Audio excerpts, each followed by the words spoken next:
Hello, this is Michael Kimmel, Executive Director of the RPB, and I'm thrilled to welcome you to the Winter 2018 installment of RPB's quarterly webinar series.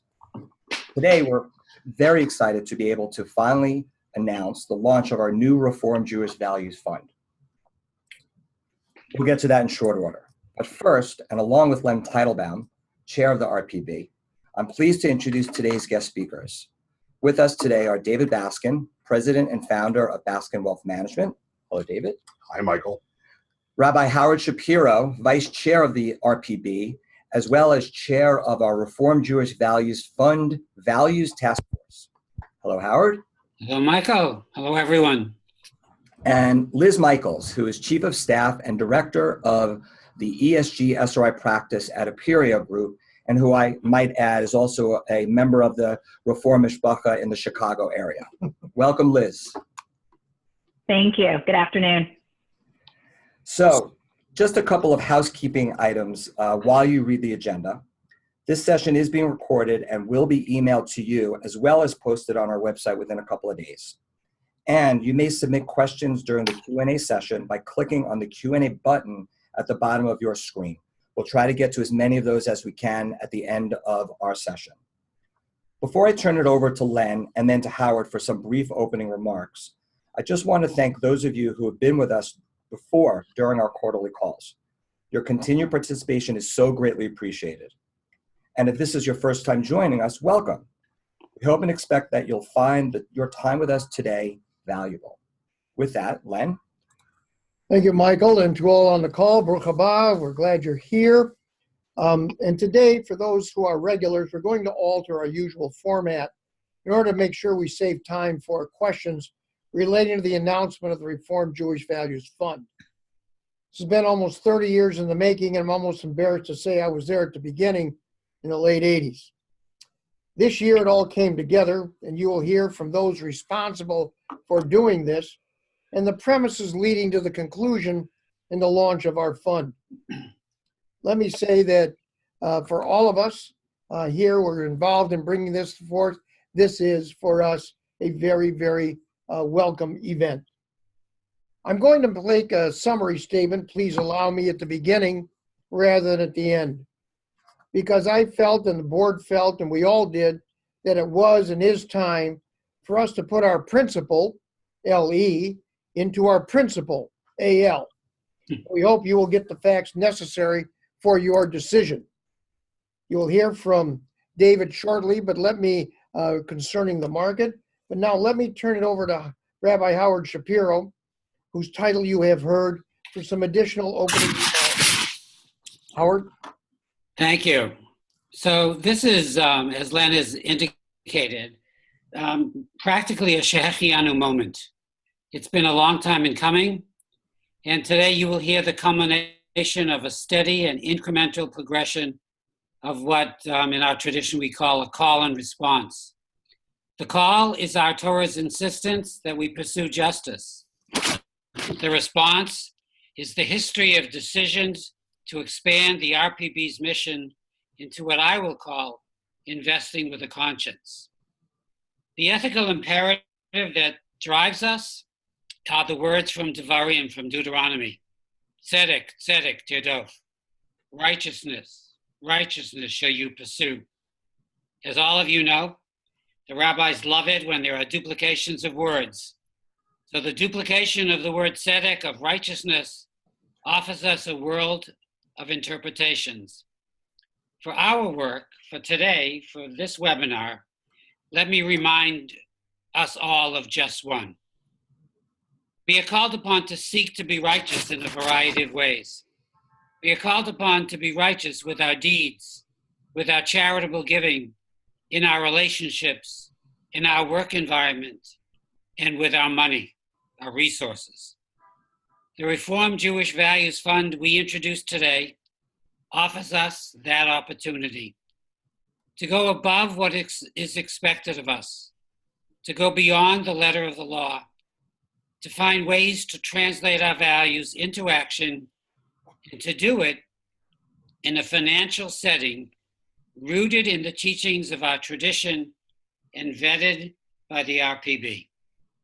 I know that this might be viewed as an overreach, but for me, this fund is Klei Kodesh. It is a vessel or an instrument we can call holy because it gives us a tool to invest our values. So we're here today to listen, to learn how the fund came into being, what are its parameters, how is it populated. And I encourage you, as I encourage myself, to listen and to be asking myself, my conscience, my sense of what our tradition demands of us, how do I respond with my resources to this tzedek tierdof, righteousness shall you pursue. So I hope that our work today will bring us blessing, and that each of you will walk away from this webinar informed and ready to answer the call.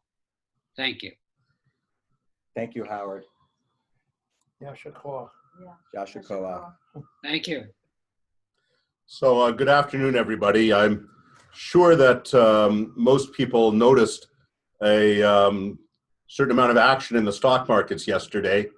And I want to lead off this presentation by saying that the experience that we had from the 2008-2009 recession taught us a very important lesson. Those who feared the most lost the most because they reacted the most. Those who reacted the least lost the least, because we all know that after the very sharp market crash that lasted about 8 months, the market then proceeded to go straight up for 9 years. The greatest harm was done to those who sold in panic and missed the upside. Nobody, of course, knows what will happen next in the markets. Nobody knows what will happen by 4 o'clock today or by the end of the week.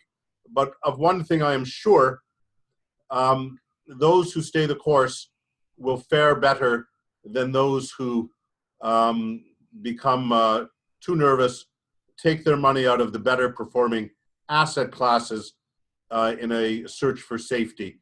And I'll end this segment by echoing a gangster film from the 30s. Don't move and nobody gets hurt. That's my advice here. So let's talk about 2017, which was a great year for almost all of our participants. There was, for the first time in 15 years, a strengthening of the global economy. We not only saw strength in the North American economies, but also in Northern Europe and surprisingly Southern Europe, as well as China and India. All of the major components of the world economy were hitting on all cylinders in 2017. In the United States, we saw a tax reform bill pass. Whether you agree with its politics or not, it will result in American companies paying less corporate income tax, therefore having higher earnings, and therefore being more valuable to investors. We saw particularly strong performance by the leading technology companies, companies such as Apple, Google, Netflix, and Facebook, and the related underperformance of value stocks. During the entire period of 2009 to 2017, growth, that is technology companies and similar, outperformed older companies that we call value stocks. The RPB has always had a penchant for value because value overperforms in bad markets and gives downside protection to portfolios. One of the strong trends at the end of 2017 and a very strong trend for the start of 2018 has to do with interest rates. We're coming out of historically low interest rates. The Federal Reserve has started to raise rates on a path that will eventually lead to probably an increase of 1.5% to 2% in short-term rates. We're starting to see the bond market change under that pressure. We have a new chairman of the Fed in the United States. It's unclear as to exactly what will happen, but the market is anticipating more interest rate increases. The asset quilt is a good way of understanding diversification and why it's important to own different assets. Every year, the top line seems to change. It's a different color because a different asset has done best. And similarly, with the bottom of the chart, a different asset does worse every year. What it says to us as asset managers is we can't know in advance which sector will do the best or the worst. Therefore, we have to spread our money among all the asset classes. And in this way, in good years, we get the better performers. In bad years, we are not overly invested in any one sector. In 2017, emerging markets were tremendous performers. Luckily, we had a good investment in those markets. As you can see on this slide, our capital appreciation pool did almost 20% during 2017. That's an enormous performance. That makes up for a lot of bad years, and it's the reason we believe that most of our participants need to own risk assets at all times.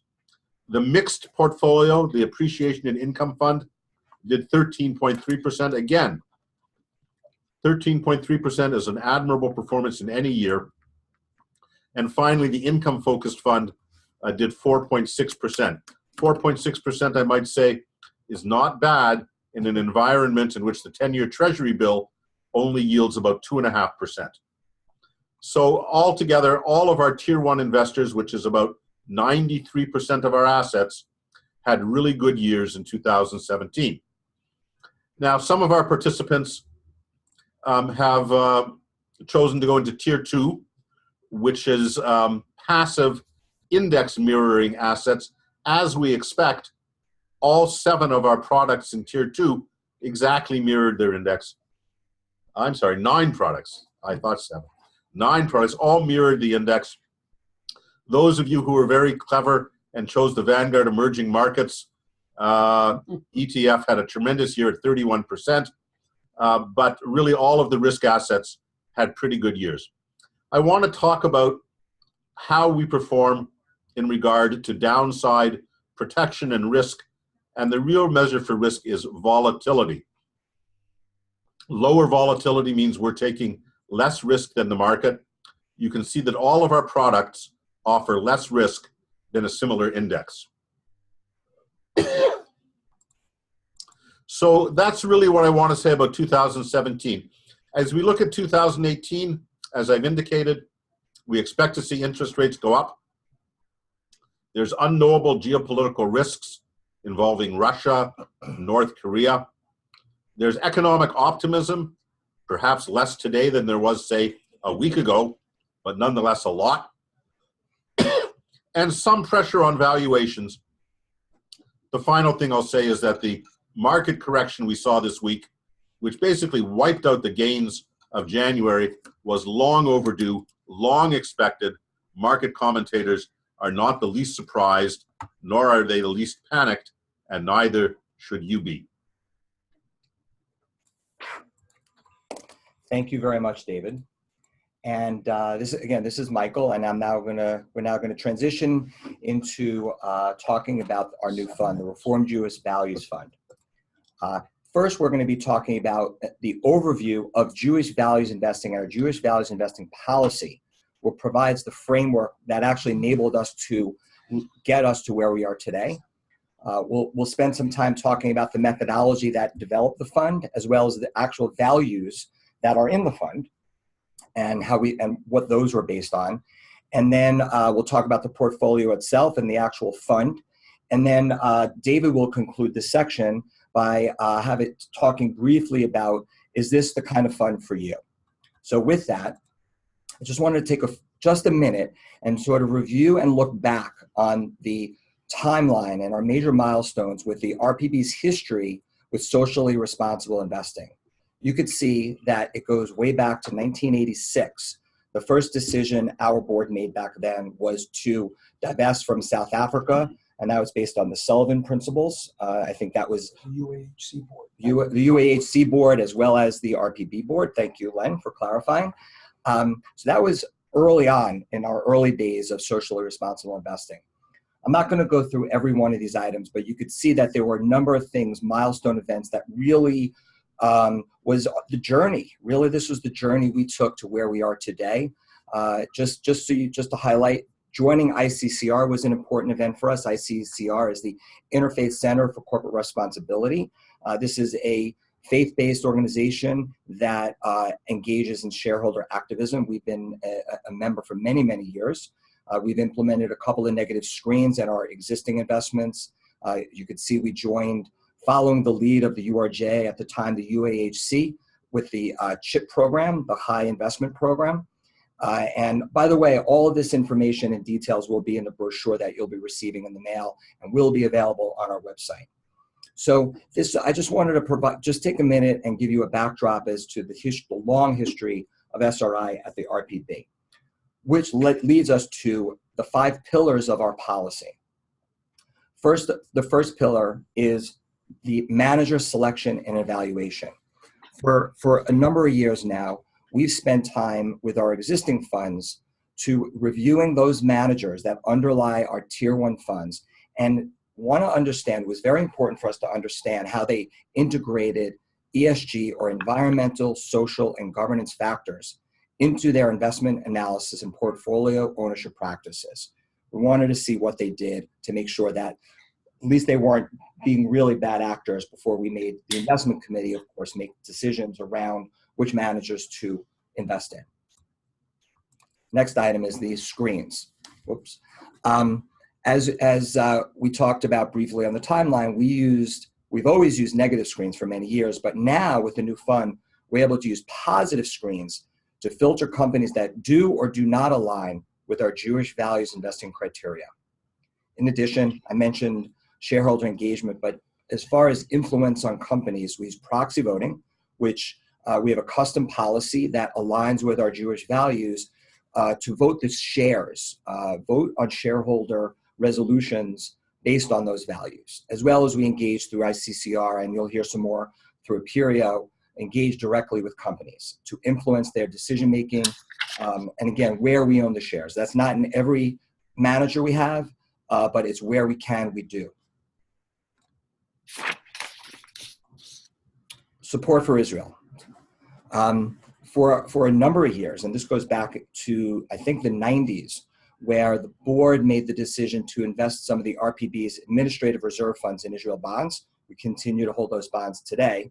But with the launch of our new fund, we're actually going to be able to invest directly in Israel, or companies that have a positive influence on Israel. And we'll talk a little bit more about that in a little while. And then lastly, community investing. And this follows following the CHIP program. We support small businesses and affordable housing through community bank CDs and community development agency bonds. So these are investments that you all own through our Tier 1 investments.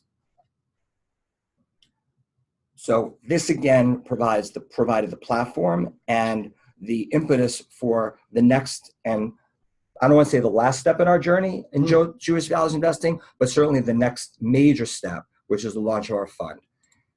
With that, I just want to introduce Liz Michaels from Aperio, who will be talking a little bit about her company and their approach to developing funds like ours.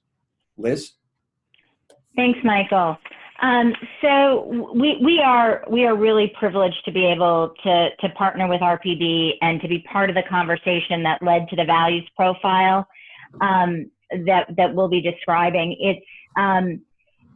This is the kind of work that we have focused on over the last 2 decades, which is helping clients to create customized portfolios to meet their specific needs. And that's around investment theses and tax situations. And most relevantly to this conversation is around their specific values. So we are based in Sausalito. We have just under $25 billion in assets. And about $6 billion of those are in socially responsible or values aligned accounts. And we've had the opportunity to work on implementing a variety of custom profiles for our clients. So when we think about implementing customized portfolios, we think about it in two parts. The first is, what are we using and how do we think about constructing the portfolio? What's going to go in? What are you going to invest in and what are you not going to invest in? And then the second component is, once you are invested, what are you going to do as an owner? So in the case of our work with RPB and the custom portfolio that we're creating in partnership, we are using or intend to use all four of these tools.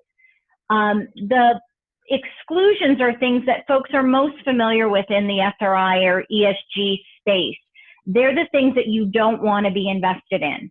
And these can be by a company name or a type of business activity or a particular industry. What is newer in this space and in this approach has been around tilting or emphasizing the positive. And when we work with clients and think about the values alignment, it's not just what you don't want to be in, but it is what you want to reward or overemphasize in terms of the tilts and the score. And we'll get more into exactly what those were for RPB. Once that portfolio is constructed, you have both the privilege and the opportunity, and many would say the responsibility to take your ownership of those securities seriously.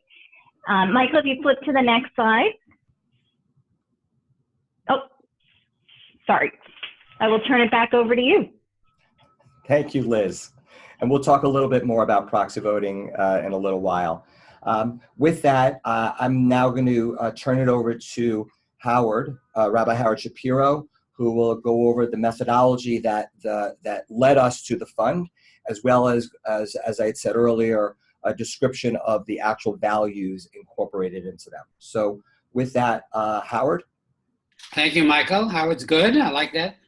So one of the things that was really difficult for us was to figure out just what are the values that would be the values in this Reform Values Investing Fund, and how do we get to them? So the first thing that we did was we formed this values task force with representatives from the RPB, CCR, URJ, and the Commission for Social Action. And I'm just going to read their names, including mine, because they worked really hard and really long, and some of them have a very long history in bringing this moment to its fruition. So there Isabel Dunce, Rabbi Stacy Offner, Rabbi Bruce Raff, Rabbi David Saperstein, myself, Rabbi Marty Wiener, Michael, and Len Teitelbaum, all were part of this attempt to bring this moment to its fruition. The first thing we had to do is to map all of the CCAR and URJ resolutions.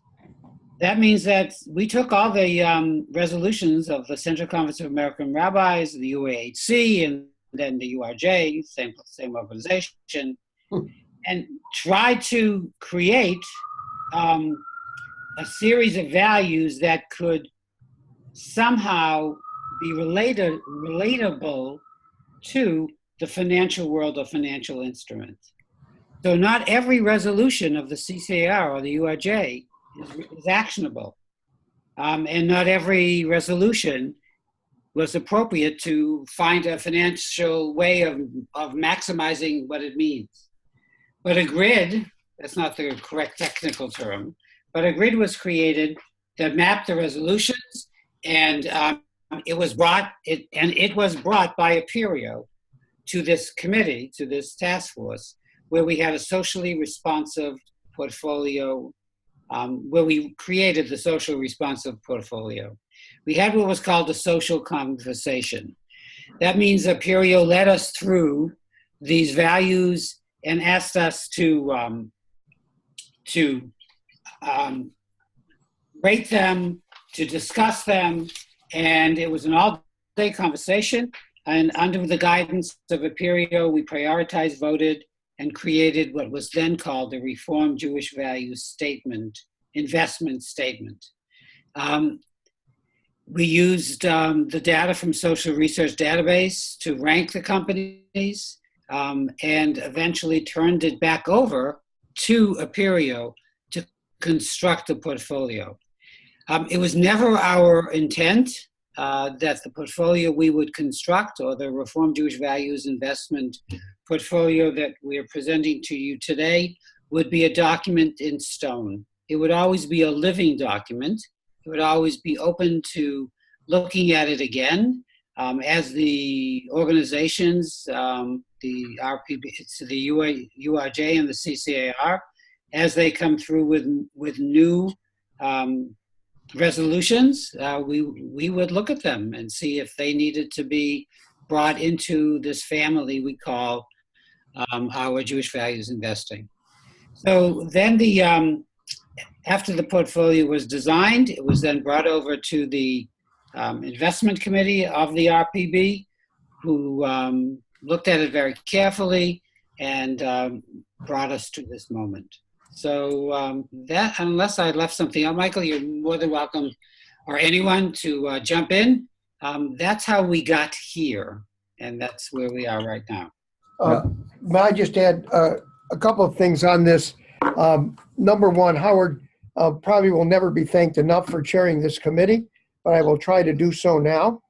Also, it's my intention to charge this committee to review the portfolio, not just when certain resolutions come out, but to review it on an annual basis with Aperio, so that we are constantly ahead of the curve, if you will, for certain items that may or may not come up. Also, and I'm going to ask Liz, I'm sure will have a comment on it, as far Aperio does have several faith-based funds. I believe we are the only one that will be identified as a Jewish fund. And Liz, perhaps you can address that, but at least give some credence to where I think we, as a reform movement, may be well ahead of some of our other co-religionists. And Michael, what slide are you on? Because I can't see that. Are you on slide 21? Are you on RJV fund summary? Yes. Yes? I'm now on the summary, the list of exclusions and tilts. Right. So it's important to look at this list. Yes? It's important to look at this list and to talk about it so you can understand the fund in more of its specifics. So the exclusions, tobacco and the companies operating in Sudan have been exclusions that have been part of the reform, part of the RPB for many years. The new exclusions are predatory lending, civilian firearms, landmines and cluster munitions, and coal and consumable fuels. All these exclusions on the left-hand side of this slide, all of these exclusions are actually in Tier 1. That means they're not just in the Reformed Jewish Values Fund, but they are in our regular funds that are in Tier 1. The list on the right-hand side, the positive tilts, the ones that start with board accountability, human rights, etc., these are exclusive to our Reformed Jewish Values Fund.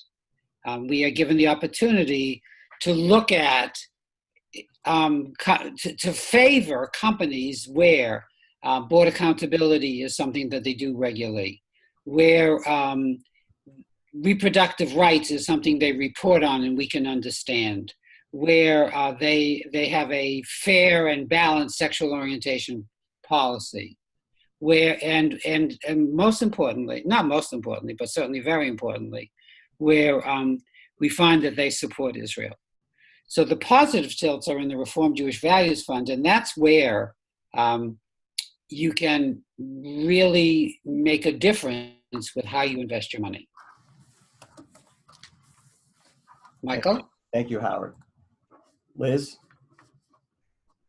Thanks, Michael. So as I had mentioned earlier, one of the components of constructing a social profile is thinking not just about what's in the portfolio, but what as an owner you can do with it.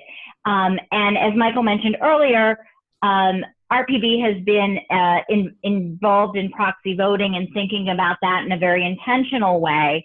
And this is finally catching up to mainstream investors as many of you may have seen with the headlines coming from State Street and BlackRock, that it's not enough to just sit by as a passive owner, but that you do have a responsibility. And because this is a separately managed account and owned, those decisions belong to RPB to make the appropriate votes on behalf of its participants. The other piece is around shareholder engagement. So before something can come to a vote, resolutions and dialogue needs to happen with the company. Perio has been partnered with an organization called As You Sow, which does a variety of shareholder engaged initiatives, and they've developed a real expertise on how to get companies to the table and try to influence behavior and practices. This morning or yesterday, they just announced that they were able to work with McDonald's to get them to recycle all post-consumer packaging by 2025. And the way that an organization like As You Sow is able to do that is because shareholders that have concerns or values that might be in line with that are willing to let their shares be represented and be part of that voice. And so we'll be working with RPB to help when and where appropriate and as directed by RPB to bring that as a complement to the portfolio itself. Great. Thank you, Liz. Now moving on, Liz is going to continue actually with a review of the portfolio.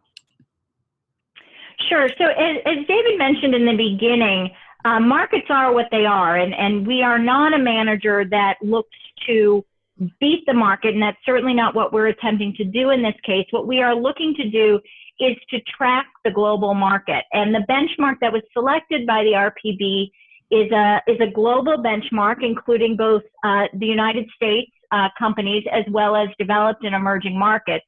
It's the MSCI All Country World Index. And so our goal is to track this. So you might imagine going forward that as this line, continues in whatever direction it continues, our goal is to have the RPB line follow right along with that. So the question is, if we go to the next slide, is how do we go about getting there? And when we construct this portfolio, Michael, if you could move to the next slide. Our goal here is, oh, no, the one before that, sorry. There you go. Is to help you understand how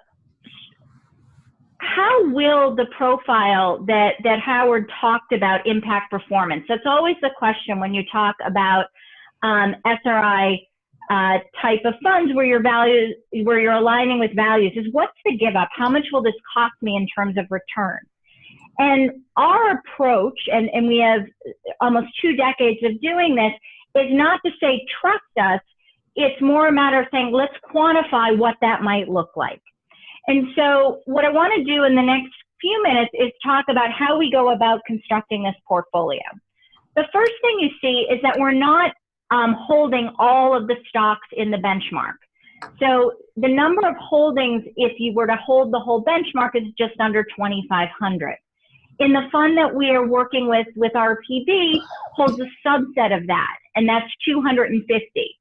So that smaller amount of securities is both a function of not needing to hold the whole benchmark to have a sufficient diversification, but it's also a reflection of the values alignment that we put in. But as I said a moment ago, our goal here is to look like the benchmark, right? We want to deliver performance in line with that. And so the statistic that you might be familiar with if you are following the investment world is something called beta. And that measures the volatility of a portfolio in comparison with the market. So you can see here that we've set this portfolio to behave like the market. The market is at 1, the portfolio is set to be at 1. So we come back to the question of if the beta is the same, what kind of performance can I expect? And we use a statistic called tracking error to help you understand what that might look like. So the tracking error of the benchmark is 0 because it is performing exactly like the benchmark. The tracking error of the fund is just over 1% or 100 basis points. And what that tells you is, what are the expectations? What can you expect over time in terms of how your fund will perform? So 90% of the time, you can expect that the returns of this fund will be plus or minus about 2% of the benchmark. So to make that more concrete, if the ACWI, if the global markets return 10% in a given period, you can expect that this fund, 90% of the time, will be somewhere between 8% and 12%, roughly speaking. And we have a lot of experience in managing within that tracking error budget. Now, you might note that if 90% of the time it will be within that range of 8 and 12%, or plus or minus 2%, 10% of the time it will be larger or smaller. That deviation from the benchmark is random. And over time, what you can expect is that this fund will perform just like the market, okay?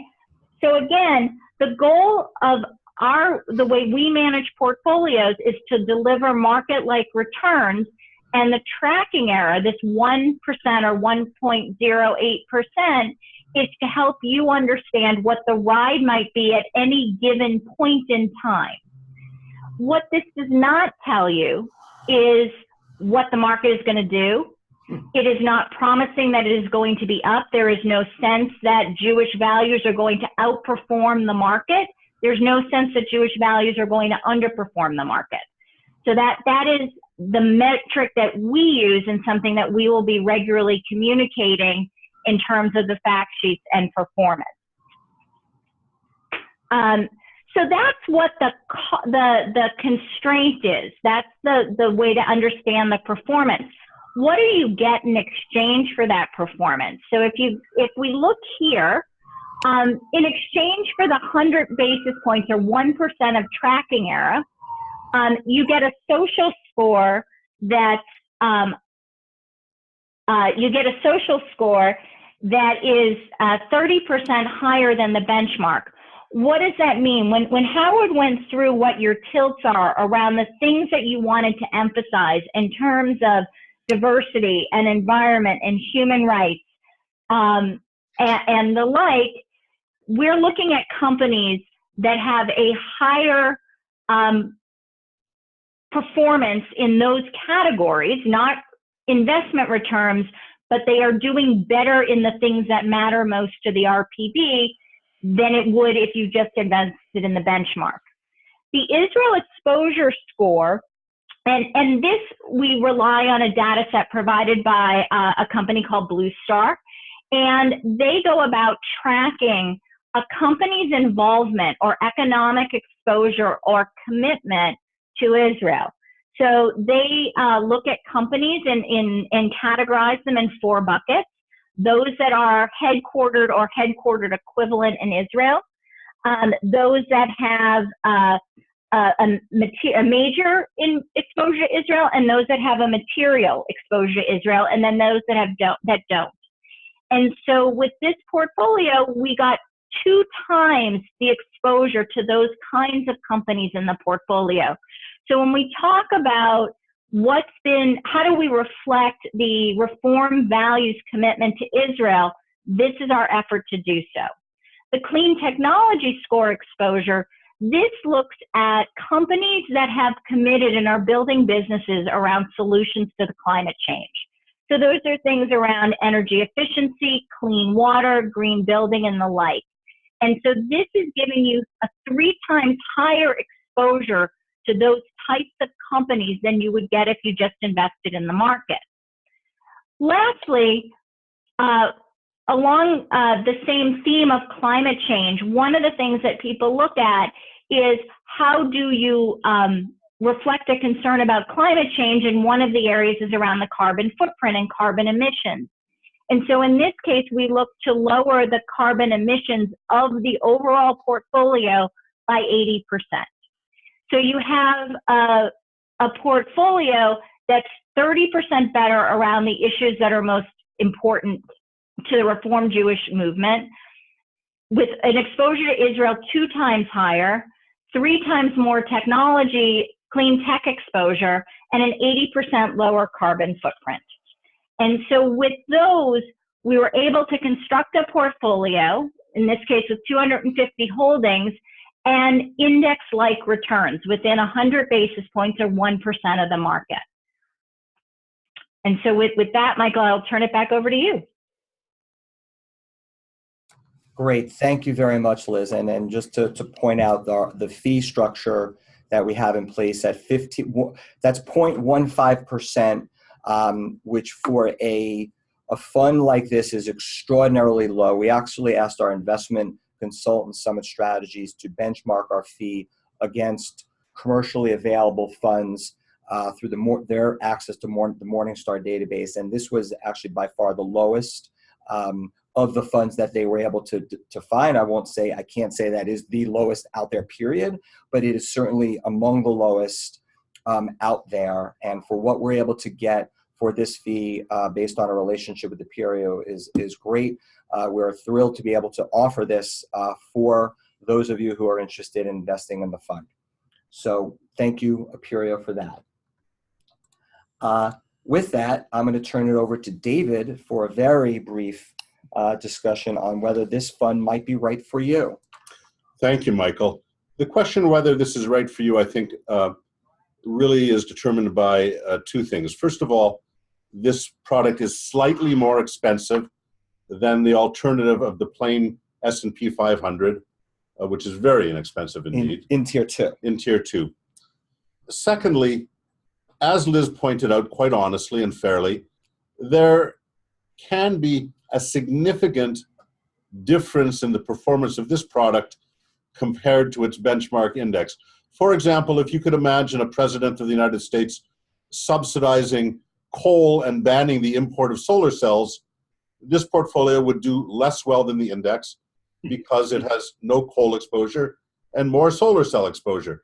Conversely, you can imagine a situation in which the Environmental Protection Agency bans coal altogether and says everybody has to have solar, in which case this portfolio would overperform. When you pick this portfolio, you're taking some risk, albeit rather modest, of differing from the index. Finally, I would say this portfolio does allow you to put your money where your Jewish mouth is in a way that no other product on the market allows you to. Great. Thank you, David. Finally, we'll conclude with Len, who will just make a final statement, and then we'll wrap things up and then turn it over to you for some questions. Sure. Rather than read what we have on the screen, which I presume you can read at your leisure, let me just say that the thought process that has gone into this is, one, as Howard has said, is going to be a viable fund, not set it and forget it. Number 2, we're going to be working with an advisor who uses different sources of data. I've been in the investment business for over 45 years, and let me suggest I have never seen data points that we have today. They didn't exist back when I started. I'm going to say when David started.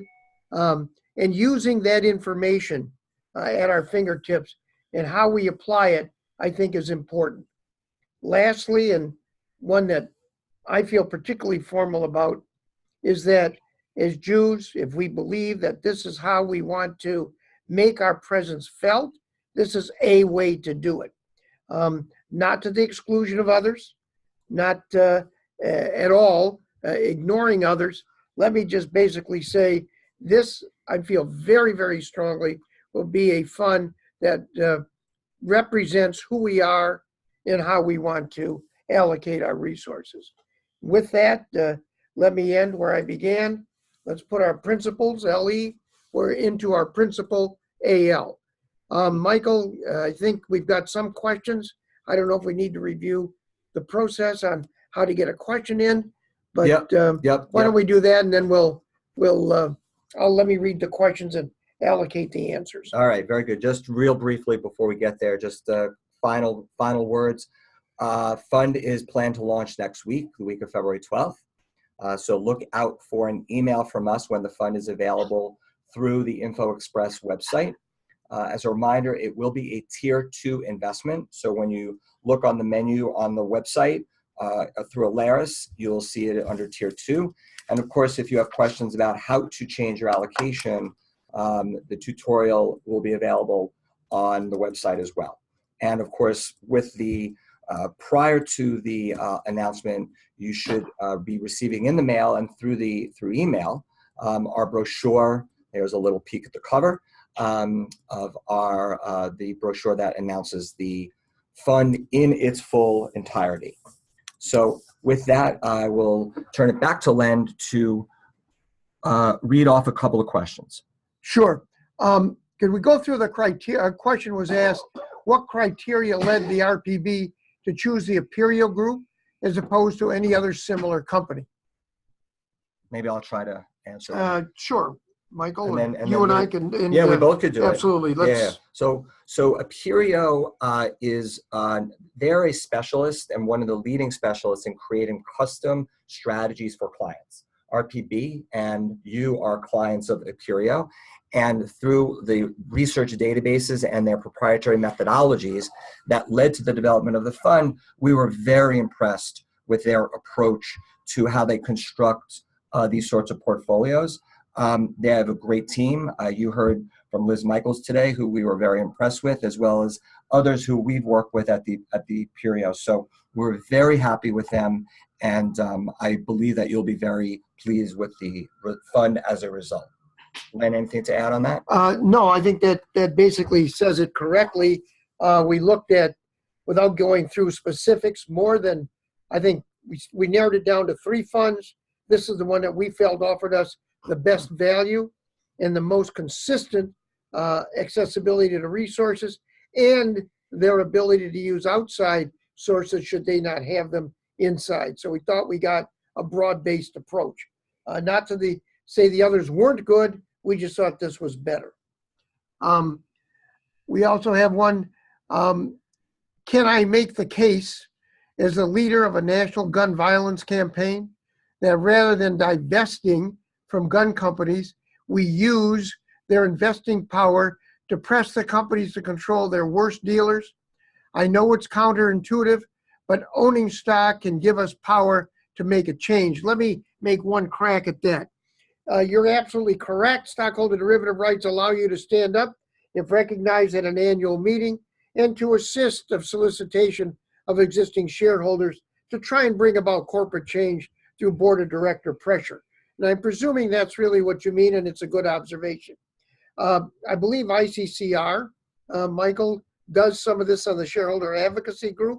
Correct. And I think you may want to expand on that, which is not the same as owning the stock, but it does have the ability to pressure the boards of directors by representing a large number of investors and funds. Perhaps you can address that. Yeah, ICCR is a coalition of faith-based investors. As I mentioned, we've been a member for many, many years, and this organization goes out on many issues, way beyond the list that you saw today. To pick up the phone, they contact the CFO, the CEO, the COO of these companies and say, we'd like to sit down and talk about those particular issues. They also deal with shareholder campaigns and the like. So we're very involved with all of that. Let me just finish one thing. I'm not talking about they will be like, for those of you who may be old enough to remember, Lewis Gilbert and Wilma Sauce, who were the first of the initiative of the standing up and making a lot of noise at shareholder meetings.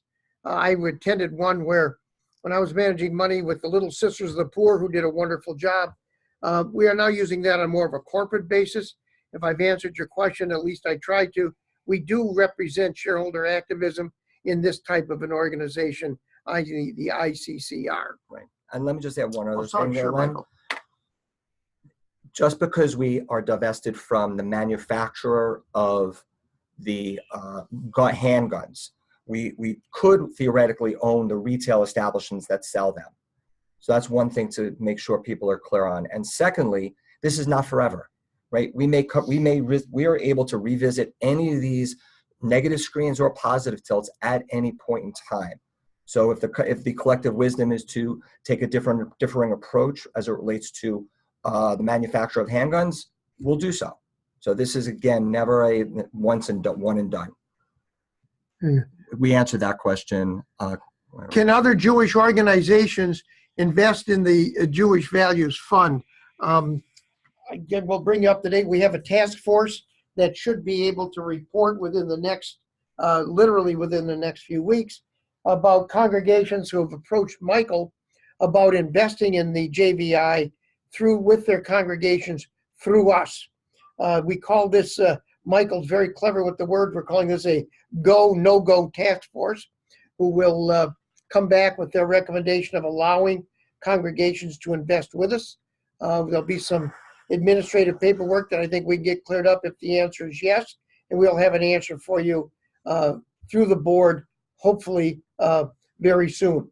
We couldn't come out to the congregations before the official launch of the product on February 12th, nor can we wait for it to get stale. So I would say sometime around the launch date, within a reasonable period of time, we will have an answer to the congregations, if I understand your question correctly.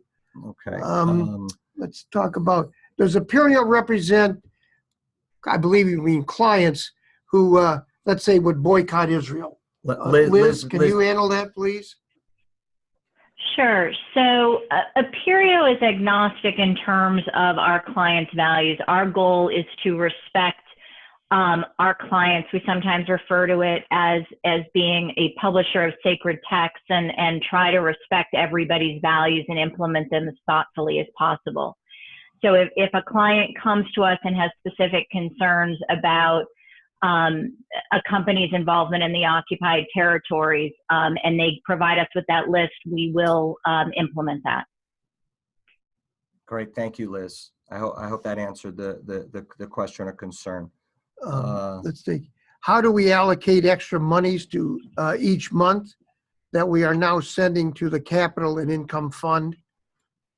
Let me try to address that one. I think if I understand the question correctly, if this individual would like to allocate a portion of his portfolio or his account to this new fund, you would just log into your account through the Alaris, through our Info Express link on our homepage, and you navigate to the Change My Investments tab. Again, the tutorial is on our website, and you follow these instructions to apportion a percentage of your portfolio, because everything's done proportionately. So, for example, if you're 80% in the Capital Appreciation Fund and 20% in the Income Focused Fund, and you would like to move 10% of the Capital Appreciation Fund into the new fund, you would now be at 70% Capital Appreciation, 10%, 20% Income Focused, and 10% the RJV fund. So all you need to do is kind of go through the process, and just like any other tier 2 fund. Just like any of the funds. Now there's a question. I'm going to read it and then I think interpret it correctly. I hope so. Know that smaller Jewish federations may also be interested, as well as smallish Jewish organizations. We have some, you want to talk to Mike? Sure. We do have some restrictions as to whether or not they can invest with us. Remember, we're a money manager for our movement. Right, exactly. That's exactly right, Len. We're at most, through the RPB, URJ congregations might be able to, or again, as Len said, we're exploring this, might be able to invest in the fund. Having said that, this fund, through Aperio themselves is going to be offering this strategy to their clients outside of the Reform Pension Board. Okay, we have a special rate, a special fee because of our relationship with Aperio, but nonetheless, Aperio will market this to their clients, who, by the way, can then further customize it if they don't like one of the decisions we made. So the question around Jewish federations or other smaller Jewish organizations, they may go through Aperio. Aperio has their own rules about minimum investments and the like. So that is a possibility for those kinds of organizations. Wait a minute, Liz, do you have anything to add to that?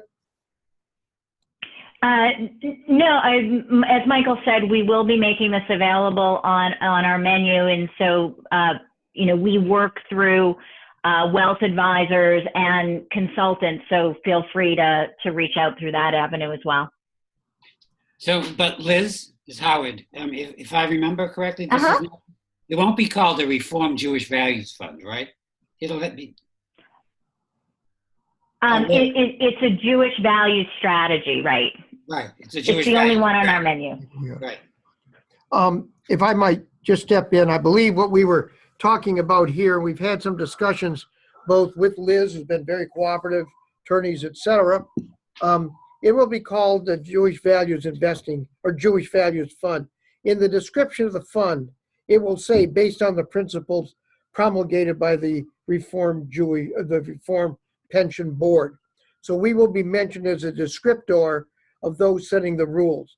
And Liz, you may want to straighten me out if I'm wrong, but it's my opinion that once you start here, any outside investor can ameliorate and change the rules or the principles that the RPB has put out by someone else and still be under the Jewish values umbrage. Sure. There is probably for every person on the call and every member of the reform movement, I can imagine that there are variations on how they wish to interpret Jewish values. And so this can be a starting point or an anchor for that. Great. Thank you. Where would this new fund fit in the risk-return continuum of the four tier one funds? David, you want to take a shot at that? The answer is slightly more risky than the S&P 500 index. The question is the tier one funds. Oh, in the tier one, probably about the same as capital appreciation over time is my guess. We think capital appreciation will do better than the straight S&P index, and that's why it's got diversifiers, certainly more downside protected. My guess is that because this is a world fund, it is diversified. Remember, it tracks the ACWI. Yeah. Right. And but it doesn't have the diversifiers we have in capital appreciation. Correct. So my guess is it's somewhat more volatile. Hard to say how the actual return will be. Great. Spoken like a money manager. We have one other question about receiving copies of the slides. Yes, you will receive copies of the slides as well as they will be posted on our website. What does support for Israel mean in terms of evaluating a possible investment? Is it only concerned with the company's presence in Israel, but not necessarily with what that company is actually doing in Israel? Liz, you want to answer that one? Yeah. Sure. So I'm not entirely sure I understand the question, so let me take a stab at it. As I mentioned, we're relying on a company called Blue Star's research into what is considered to be an Israeli company. And they're in three buckets. There's Israeli, and so you can think of the most Israeliness being something like Checkpoint Software, where a significant percentage of its assets are in Israel. It has major R&D in Israel. It's incorporated in Israel. A company like Amdocs, where a significant percentage of its employees are based in Israel. A company with the next highest score, or what we would call a major presence, would be somebody like Nestle, because Nestle owns 100% of one of Israel's largest food manufacturers, or Microsoft, which has a major R&D facility. The next highest score going down would be somebody with a material presence like Coca-Cola, that owns local distribution in Israel, or FireEye, which is focused on sales and strategic partnerships. Those decisions and that type of exposure is determined by Blue Star and their research effort, and happy to share more details on that as well. It does not have to do with whether a company is lobbying on behalf of Israel within the States. This is about an economic interest or involvement in Israel. Thank you, Liz. But is it also fair to say that we would not own any coal mining companies in Israel? If there were, that would be true, yes. Correct. So because those are being excluded. Right, exactly. So we will only apply as in Israel or any country. We're open to owning the shares of any companies except for those listed on our exclusions. Right. That's correct. So we are about out of time. So I wanted to wrap up by thanking our speakers today, Len Teitelbaum, David Baskin, Rabbi Howard Shapiro, and Liz Michaels, who we just heard from Aperio, as well as give a special shout out to Stephanie Berger, our Director of Marketing Communications, for her tireless work in helping develop this webinar that you saw today. And something that I'm very proud of, we should all be very proud of, the brochure that really talks in detail about this fund. That'll be coming out in a couple of weeks, or actually next week. So look out for that. And with that, we bid you farewell. Enjoy the rest of your afternoon. And may the markets be with us. Thank you very much. Toda rabba. Thank you. Thank you. Thank you. Shalom. Bye-bye. All right. Oh, we did.